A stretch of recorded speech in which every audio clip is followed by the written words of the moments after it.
Please, drink. You need it more than I do. May God bless you, my child.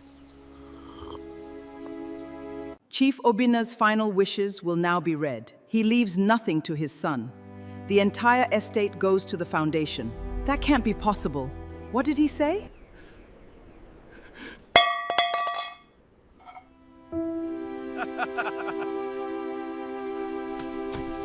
Everyone in the mansion expected the fortune to go to the eldest son. Then the recording played. The old billionaire's trembling voice filled the room. The only person who ever gave me something without asking for anything in return was a poor girl with a cup of water. Find her. Silence fell. The eldest son's face turned white, because years ago he had already made sure no one would ever find her. To understand how one cup of water could break the richest family in the city, we have to go back 10 years to a dusty road in a small town called Umuwada. It was the hottest afternoon of that year, and a man in a torn brown coat sat in the dirt beside the Umuwada bus stop, dying of thirst. Nobody there knew he was Chief Obina Okoro. 6 weeks earlier, his business partner had emptied 3 company accounts and disappeared, and Obina had spent every day since then traveling from town to town, begging old creditors to give him time. That morning, his driver had taken the last of the fuel money and left him standing on the roadside. 60 years old, sunburned, his shoes split open, his throat closed like a fist. Cars passed. Well-dressed people stepped around him the way you step around a stone. One woman pulled her child closer to her side. And the man who had once dreamed of building an empire sat in the dust and wondered whether a single person in this world still saw him as human. There was another reason he had come to Umuwada, and it was the reason that would ruin everything later. A private investigator had told him that the family of his lost friend Ayo were last seen in this town. Obina had come looking for Ayo's children. He had been looking for them for 6 years and had never found a trace. He was about to find one. He just would not recognize it. A shadow fell across his legs. When Obina lifted his head, a thin girl of about 15 was standing over him, barefoot, her soles gray and cracked from the hot ground, a faded green dress patched at the shoulder, a tray of sachet water balanced on her head. That tray was her family's entire income. She should have been shouting her price at the bus windows. Instead, she had gone down on both knees in the dirt beside a stranger who smelled of sweat and sickness, and she was holding out a dented tin cup filled to the brim with clean water in 2 steady hands. Behind her, 2 market women stopped to stare, one of them clicking her tongue and saying loudly that the girl was pouring away good money on a beggar. A boy slowed his bicycle to laugh. A trader in a white shirt turned his back entirely. But the girl did not move, and she did not look at any of them. She stayed on her knees in her patched green dress, her small chin lifted, watching the ruined old man's face to make sure he drank every drop. And in that single frozen moment, the poorest child in Umuwada was holding the future of the richest family in the country in her bare hands. And not one person on that road knew it. Her name was Amara. She had nothing, and she gave from it anyway. Obina drank, and then his shoulders began to shake, because in 6 weeks of closed doors, this barefoot child was the first person who treated him like he was worth saving. He tried to hand the cup back. She shook her head and told him to keep it in case the road got long again. She broke her bread and gave him half. She pointed him down the road toward the mission clinic and told him to walk in the shade. Then she lifted her tray back on her head and went to sell her water, and she never once asked his name. He never asked hers either. That mistake would cost him 10 years. At the mission clinic, they treated him for heat sickness and kept him 3 days. On the second night, lying on a metal bed with a fan turning slowly above him, Obina picked up the dented tin cup to drink and turned it over in his hands. Scratched into the worn metal of the base was a name, 4 letters, cut by a young man's knife a very long time ago. Io. Obina's hands began to shake so badly he dropped the cup on the concrete floor. He knew that cup. He had drunk from it 40 years ago outside a factory gate on the day a stranger named Io found him collapsed from hunger and shared his water, and then his dreams. Io had carved his name into the base as a boy so nobody in their crowded workers' compound could steal it. That cup had sat on the desk of their first tiny office for 20 years, the good luck charm of 2 poor men building something. And on the day Io left that office in disgrace, the only thing he took with him was the cup. Obina understood 3 things in one breath. That cup had been in Io's house, which meant the barefoot girl on the road came from Io's house, which meant he had found Io's child at last and let her walk away without asking her name. He was on that road again by morning, half-dressed, shouting questions at every trader he could find, but the girl with the water tray was already gone. Now come forward 10 years to a marble mansion behind tall gates in the richest neighborhood of the city on the day Chief Obina Okoro was buried. The family had gathered for the reading of the will, and the air conditioning was so cold it made the flowers sweat. Chandeliers, expensive black lace, aunties dabbing dry eyes and whispering about which property should go to whom. At the front stood Tundai, the eldest son, 40 years old, tall, in a suit cut in Milan, a gold watch heavy on his wrist. He had run his father's companies for 2 years while the old man lay dying, and every person in that room assumed he would walk out of it owning everything. He tapped his watch and told the family lawyer to move faster. He had a business to run. But his other hand had not left his trouser pocket since he entered the room because it would not stay still. The lawyer was Barrister Adana Eze, a small, stern woman with gray at her temples who had served Obina for 30 years. She set a recorder on the table and said the chief's instructions were that his own voice must be heard before any document was opened. Tundai's jaw tightened. Nobody had told him about a recording. Then his dead father's shaking voice filled the marble room, asking them to find a poor girl who once gave him a cup of water, and the gold watch on Tundai's wrist suddenly weighed as much as a stone. Barrister Adana read the will slowly, and the room did not breathe. Everything, the companies, the estates, the shares, all of it would pass to the girl who gave Obina water at the Umara bus stop on one condition: she must be found and confirmed within 90 days. If she was not found, every naira would go to charity and the family would receive nothing at all. And to his eldest son Tundai, Obina Okoro left one handwritten letter and not a single coin.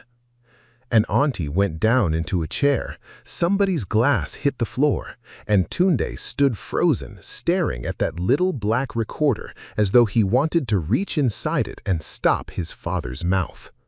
Then he smiled and told the room there was no need to panic because the girl in that story had died years ago.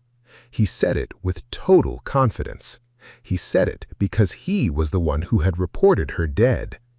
10 years earlier, when Obina came back from Umara burning with the news that Io's children were alive, Tundai was 30 years old and terrified. He knew what a reunion with Io's children would drag into the light. So he ran his own search, quietly, faster, and better funded than his father's. He found them first, and then he made sure his father never could. Across the city, in one rented room behind Nkwo Market, the girl from that road was on her knees again, this time praying. Amara was 25 now, and the brightness had been worn off her. She sold provisions from a wooden stall the size of a wardrobe, matches, salt, sachet water, 3 kinds of sweets. Every coin went to one person. Her younger brother, Kalu, was 19, lying on a thin mattress in the corner of that room, his shirt soaked through, sick with a kidney condition the teaching hospital said needed a treatment costing more than Amara's stall earned in 2 years. Her mother had died when Kalu was small. Her father had died when Amara was 11, and she had been mother, father, and breadwinner ever since. That evening, she counted her money 3 times, and 3 times it came out the same, and it was not enough. She pressed her forehead against the cool wall and asked God for one door, only one. Behind her, Kalu said quietly, "You should stop pretending in front of me. I can hear you counting." Amara wiped her face before she turned around. "Sleep, Kalu. You are 25. He was looking at the ceiling. "Auntie Nkechi says a woman your age should be in somebody's house with her own children, not carrying a sick brother on her back. Auntie Nkechi should mind her stall." Amara sat on the edge of the mattress and straightened his wrapper. Her hands were shaking, and she folded them so he would not see. Kalu turned his head. "Do you still have Papa's cup?" She went still. "Why?" "He used to hold it in the evenings." Kalu's voice had gone thin. He would say, "That cup built another man's house." Amara did not sleep that night. 14 years she had kept that dented tin cup wrapped in cloth at the bottom of a box, and never once had she understood what her father meant. By morning, the whole market was talking about a dead billionaire and a mystery girl with a cup of water. They laughed about it over their tea. Every trader had a joke. If the old man had come to them, they would have given him a whole borehole. But Mama Zuri, who had sold gari in that market for 30 years and who had known Amara since Umuwata, did not laugh. She remembered a skinny girl in a patched green dress who used to hawk sachet water on the Umuwata Road and who came home one evening talking about a crying old man she had helped. Mama Zuri looked across the market at Amara, bent over her little stall, and her hands began to tremble. She did not keep it to herself. By noon, 2 neighbors were staring. By afternoon, a small crowd had gathered, and the whispers had turned into pointing. Mama Zuri took Amara's hand, looked into her eyes, and asked one question. Did she remember an old man on the Umuwata Road 10 years ago and a cup of water? Amara's breath caught. She had never told anyone about that day because it had never seemed like a story worth telling. Her knees went so weak she had to grip the edge of her own stall to stay standing. Not from joy, from a fear she could not yet name, because in this country, a poor girl who claims a rich man's money is not called an heir. She is called a thief. She thought about it for 2 days. Then, sitting beside her brother while he shivered under a wrapper in 40 degrees heat, Amara made a decision that had nothing to do with money. She would go to that family, tell them the truth to their faces, and ask them for one thing only: help for Kalu. She wore her best dress, clean and faded, ironed with a coal iron until the collar sat flat. She carried 2 things: the dented tin cup wrapped in cloth, and a photograph, a small, blurry print of herself at 15 on the Umuwata Road, tray on her head, taken by a traveling photographer who had stamped his name and the date on the back. The gates of the Okoro mansion were taller than any building she had ever entered. The guard let her through only because Barrister Adana had left standing instructions that any woman making the claim must be heard. Amara crossed that marble floor with her heart slamming so hard she was certain the whole room could hear it. 40 relatives turned to look at her shoes, and at the top of the staircase, a man in a beautiful suit looked down at her and smiled the coldest smile she had ever seen. "So," Tundai said softly, "the gutter has sent us a princess." He came down the stairs without hurrying, and that was somehow worse than shouting. "Look at that dress," he said to the room pleasantly. "Look at those shoes. 10 years the family has waited, and this is what the radio produces?" A few relatives laughed the way people laugh when a powerful man makes a joke. One young cousin looked at the floor. Amara's throat had gone completely dry. She made herself speak anyway. "Sir, I did not come for money." "They never do." "My brother is sick." Her voice came out steadier than her legs. "That is all I came for." A sick brother.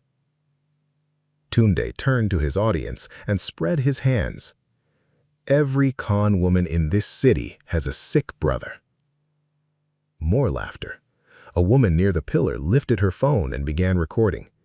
"Do you know how many of you people have walked through that gate since my father died?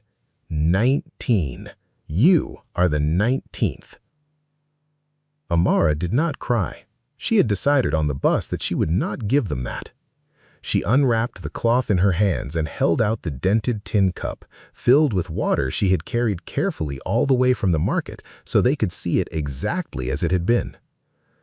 "I only want to show you this," she said. Tundai looked at the cup, and for one moment something moved behind his eyes that was not amusement at all.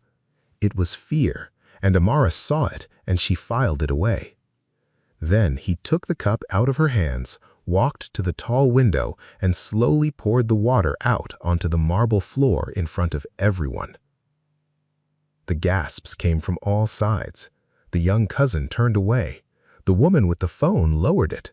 Somewhere, a glass was set down very carefully. "That," Tundai said, "is what your story is worth." Amara stood with her hands still shaped around a cup that was no longer in them, listening to the water spread across a floor that cost more than her father's whole life. Her legs were shaking. Her throat had closed. She kept her chin up. Tundai handed the cup to a guard like it was refuse and told him to throw it in the bin outside. Then he turned to the room and announced, in the calm voice of a man stating a fact, that this woman was a thief who had heard a story on the radio, that his lawyers would deal with her, and that any member of this family who assisted her would answer to him personally. He told the guards to walk her out. She heard the laughter behind her all the way across that endless floor, and the whispering, and the small clicks of phone cameras following her like flies. She kept her back straight until the gates closed. Only then, alone on the roadside with her empty hands, did she let one tear fall. And only then did she remember that the cup her father had held every evening of his life was now lying in a bin behind a locked gate. She had lost the only thing she had. But one person inside that compound had watched the whole thing without laughing, and he was already walking toward that bin. He was Kofi, the old driver. 31 years in that family's service, a hard, closed face, hands like dried leather. Everyone in the house assumed he was as cold as the sun he drove. He lifted the dented cup out of the rubbish, wiped it on his sleeve, and slipped it inside his jacket. Then he stood for a moment looking at the water drying on the marble. Kofi had driven the car to Umuada 10 years ago. He had sat behind the wheel while men with papers destroyed a widow's roadside stall and a family's records. He was 71 years old and had said nothing for a decade, and the silence had begun to feel like something sitting on his chest at night. 2 days later, a young woman in a good blouse came looking for Amara at Nkwo Market. Her name was Chinelo, and she was 28, sharp and warm at the same time. She said she worked in the Okoro estate office. She said she had been standing by the pillar the day Tundai poured out the water, and she had not laughed, and she had not slept well since. She said Barrister Adana wanted the claim tested properly and fairly, and that she, Chinelo, had been asked to help. Then she took an envelope of money out of her bag for Kalu's first hospital deposit. Amara wept and called her an angel sent by God, and Chinelo held her hand and told her to trust her completely, to tell her everything, to hide nothing, and above all, not to go bothering Barrister Adana directly, because the old woman was under enormous pressure and it would only annoy her. Amara agreed. Amara trusted people. It was the best thing about her, and it was the crack in her wall. Kalu was admitted to a real ward with a real bed and a real drip. Amara sat beside him that first night watching a machine count her brother's heartbeat, and for the first time in 3 years, she slept without counting money. Chinello also brought a young man from Barrister Adana's chambers, a junior clerk named Jelani, assigned to gather Amara's evidence. Jelani was 29, quiet, serious, with ink on his fingers and shirts that had been washed too many times. He did not look at Amara like she was a beggar, and he did not look at her like she was a jackpot.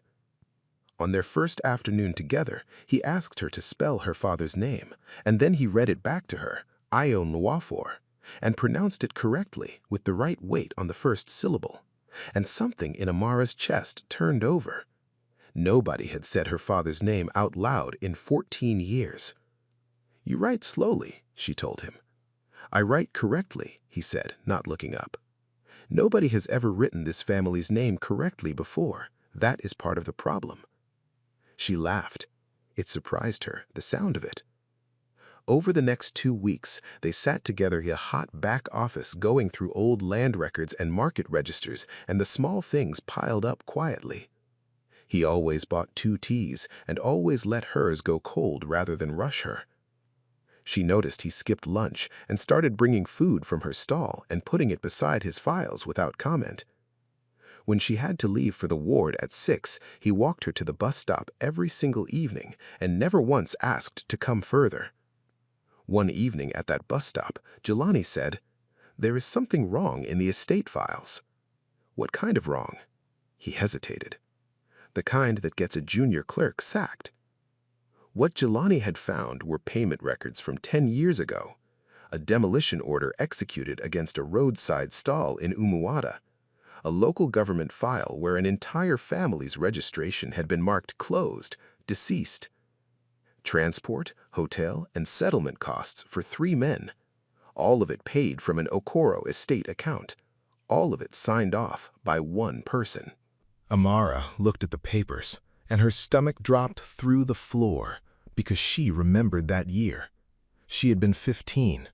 Their stall had come down in an afternoon with no warning and no reason anyone would explain. Their names had vanished from the council books. They had been pushed to a village 40 kilometers away where nobody knew them, and her father, already broken, had never recovered. She had spent 10 years believing that was bad luck. Somebody had spent money to erase her family from the records 4 months after a ruined old man drank water from her hands. Why would a great family pay to hide a girl who owned nothing? "Take this to Adana," Jelani said. "Directly, today." But Chinello had told her not to disturb the barrister, and Chinello was the one paying Kalu's bills. So Amara made the reasonable choice, the trusting choice, the wrong choice.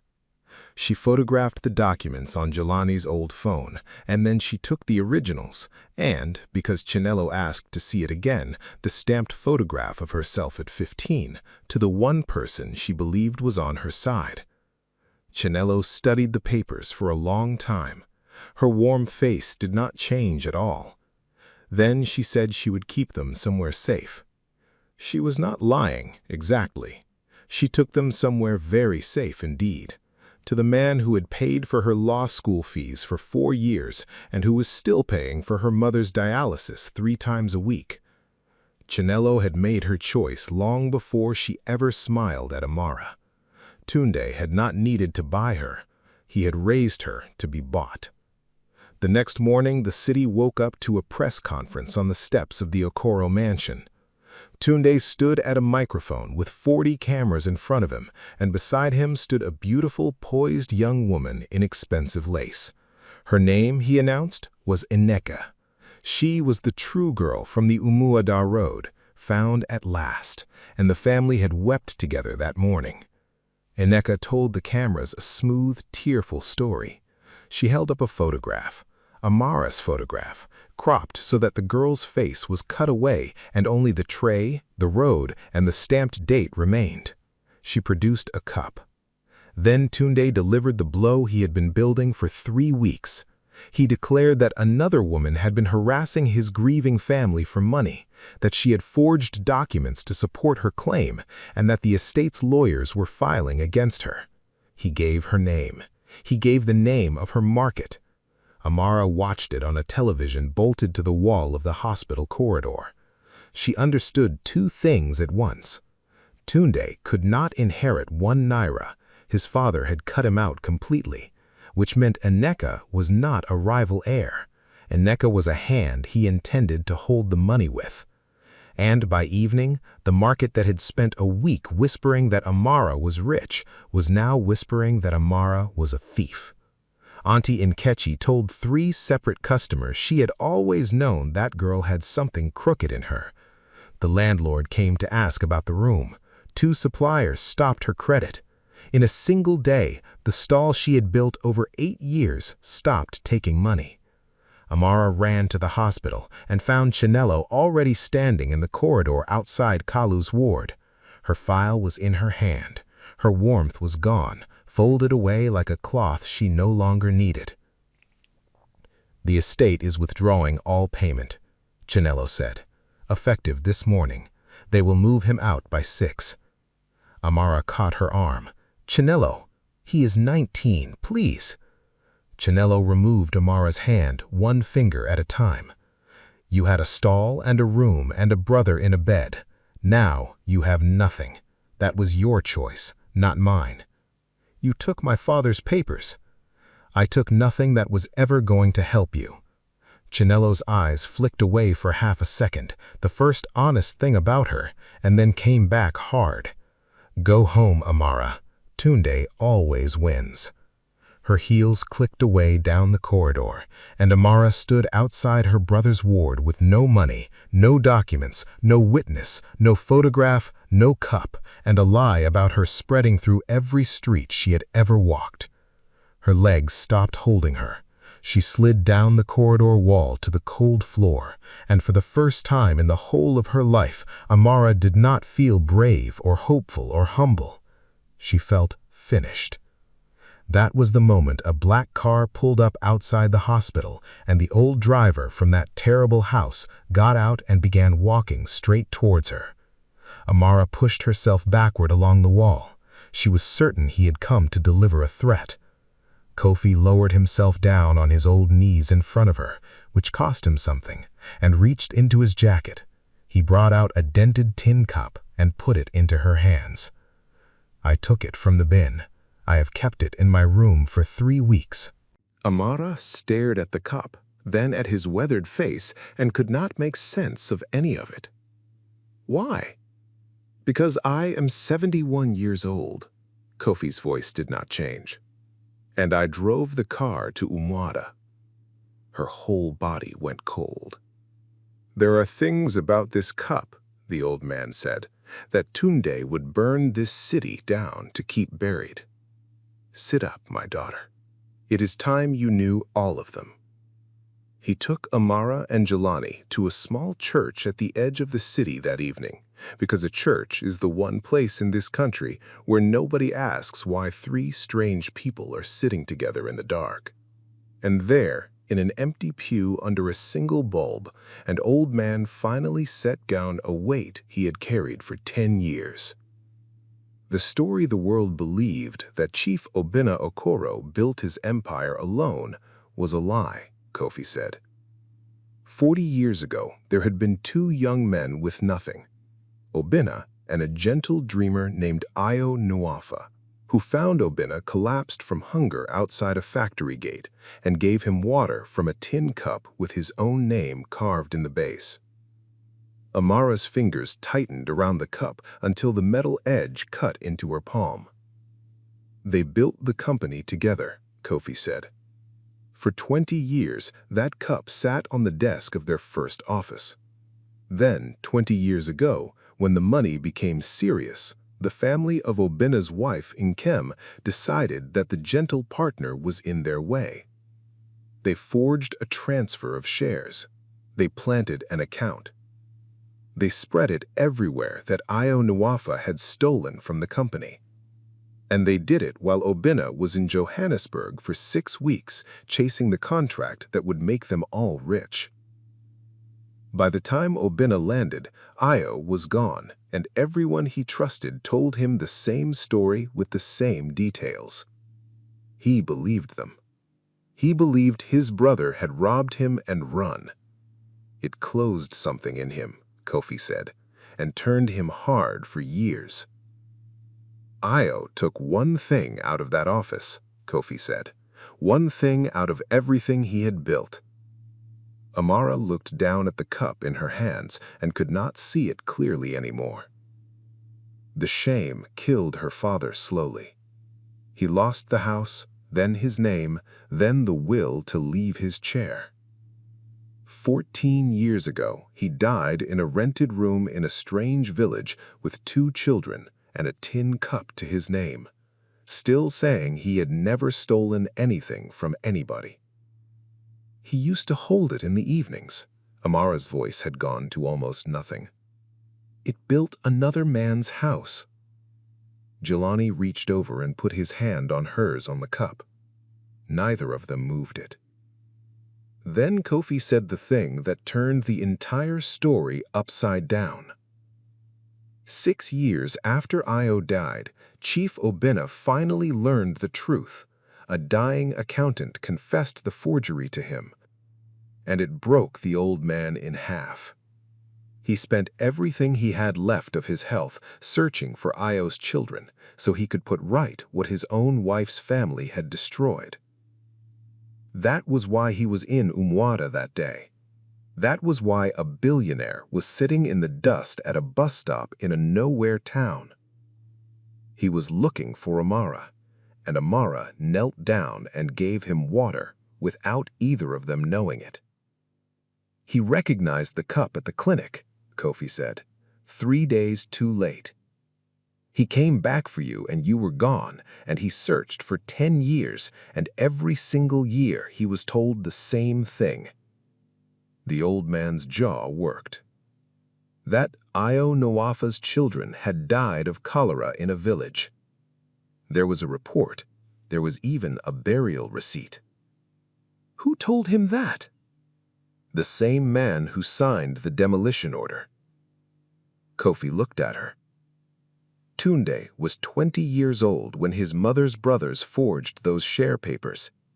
They needed a second signature from inside the family, and they used the boy because a boy does not argue. His name is on that transfer, my daughter, his own hand.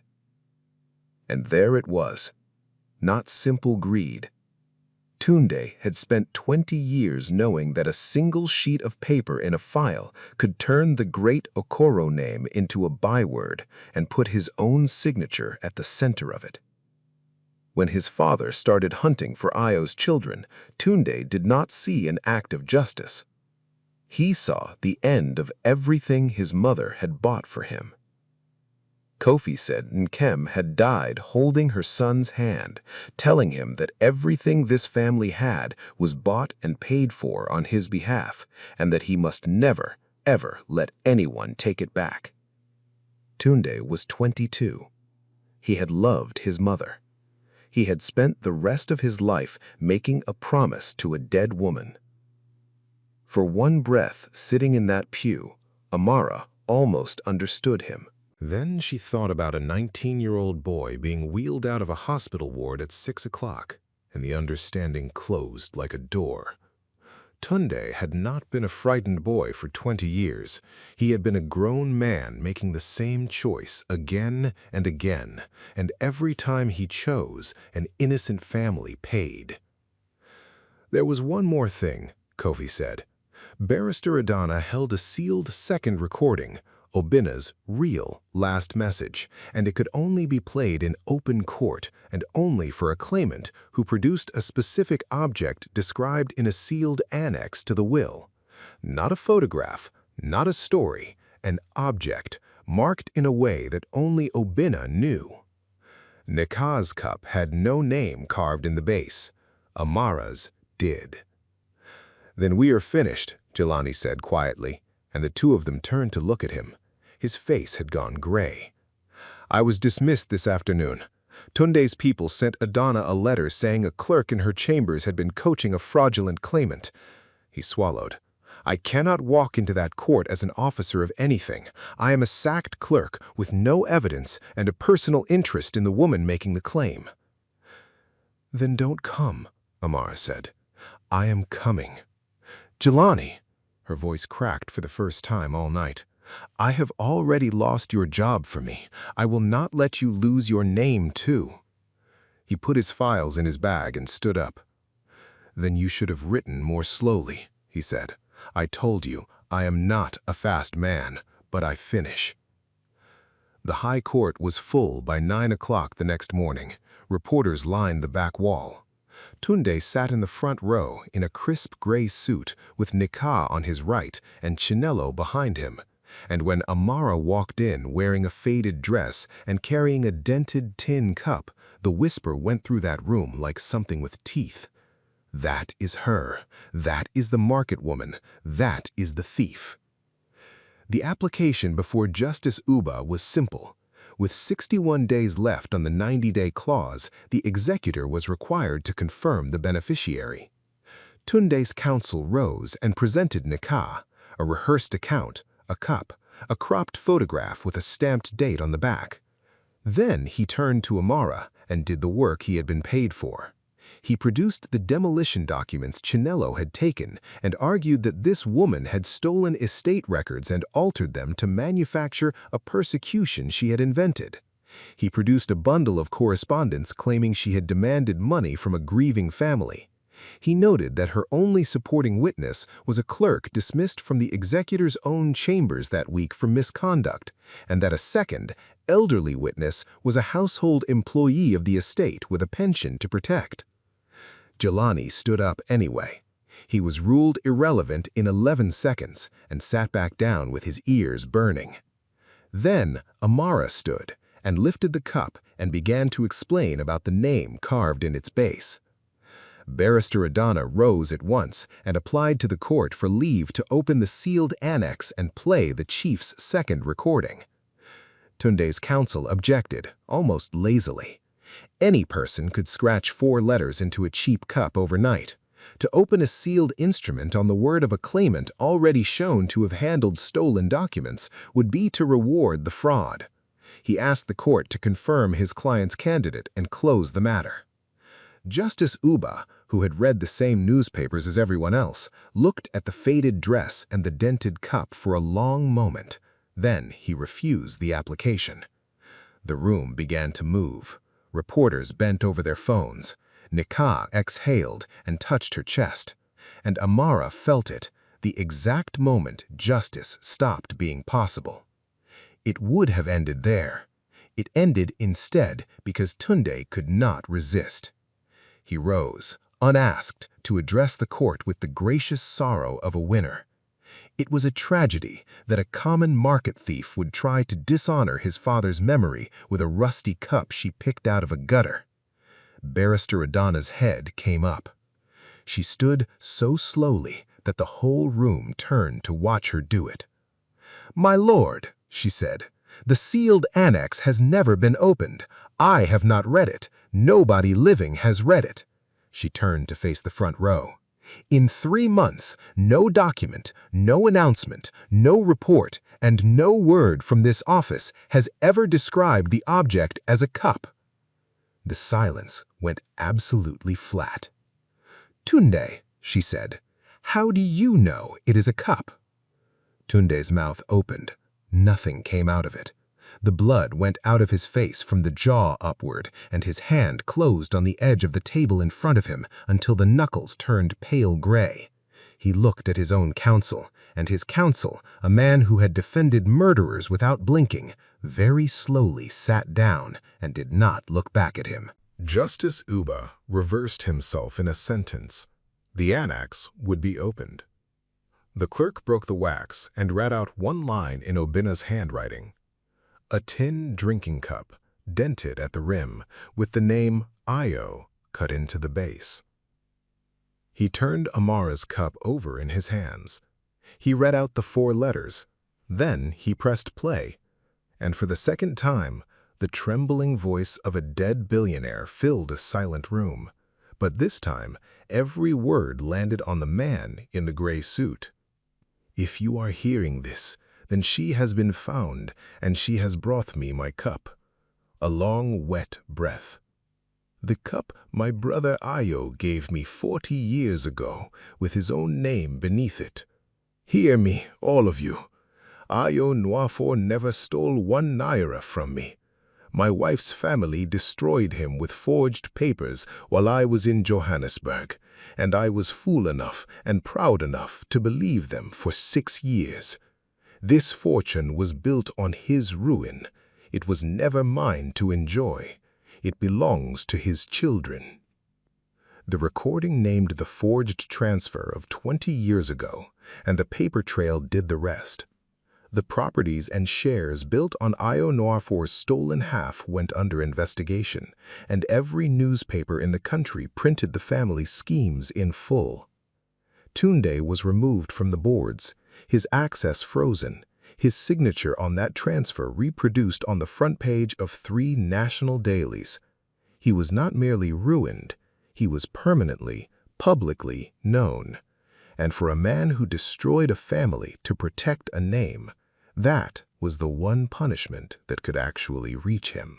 Nneka and Chinelo were charged over the deed and the stolen records. Kofi lost the pension he had protected for 31 years by testifying, and did it anyway, and Amara made sure he never needed it. The estate passed, exactly as an old man had written it, to the girl who once knelt barefoot in the dust to give a stranger water. She did not move into the marble mansion. The first thing she did was pay for Kalu's treatment in full, and she was sitting beside his bed on the morning his numbers came back clean, and he opened his eyes and asked her, hoarsely, whether she had remembered to eat. She laughed until she had to put her head down on the blanket. The second thing she did was go back to Umata.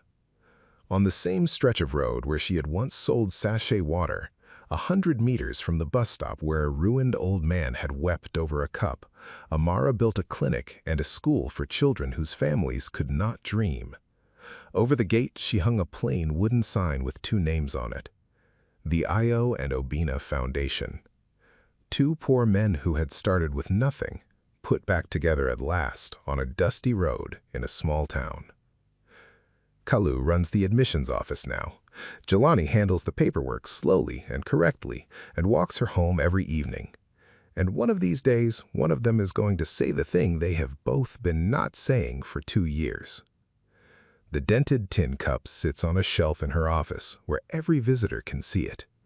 When people ask why a wealthy woman keeps something so old and ugly on display, Amara tells them the truth, that it was her father's, and before that it was 2 young men's, and that everything she has began the day she gave away water she could not afford to a man the whole road had walked past. And sometimes in the evenings, she sits outside that clinic and watches the same dust rise off the same road and thinks about how a small kindness can travel 40 years in the dark and come home carrying everything, because you never really know who you are kneeling beside.